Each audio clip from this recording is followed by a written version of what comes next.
بعض لوگوں کی بہت اچھی عادت ہوتی ہے، وہ کہتے ہیں ہم نے صرف مسجد بنانا ہے، ہم نے صرف مدرسوں میں دینا ہے، ہم نے صرف قرآن خرید کے دینا. بہت اچھا ہے، بہت اچھا ہے، یہ بھی اچھا ہے. لیکن اگر کوئی بہت حاجت مند ہے تو اس کی حاجت پوری کرنا بھی بہت ضروری ہے.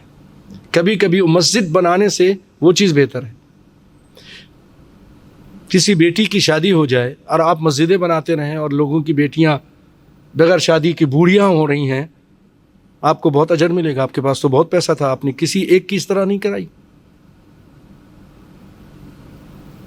یہ سوچ بدلنا ہے ہم نے.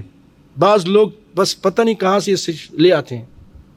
قرآن میں کیا فرمایا؟ یسألونک ماذا ينفقون قل ما انفقتم من خیر فللوالدین والاقربین والیتامى والمساکین. مسکینوں کا ذکر ہے ادھر. قل ما انفقتم من خیر فللوالدین، پہلے ماں باپ کو دو، قریبی رشتہ داروں کو دو. قل ما انفقتم من خیر فللوالدین والاقربین والیتامى والمساکین وابن السبیل. یتیموں کو دو.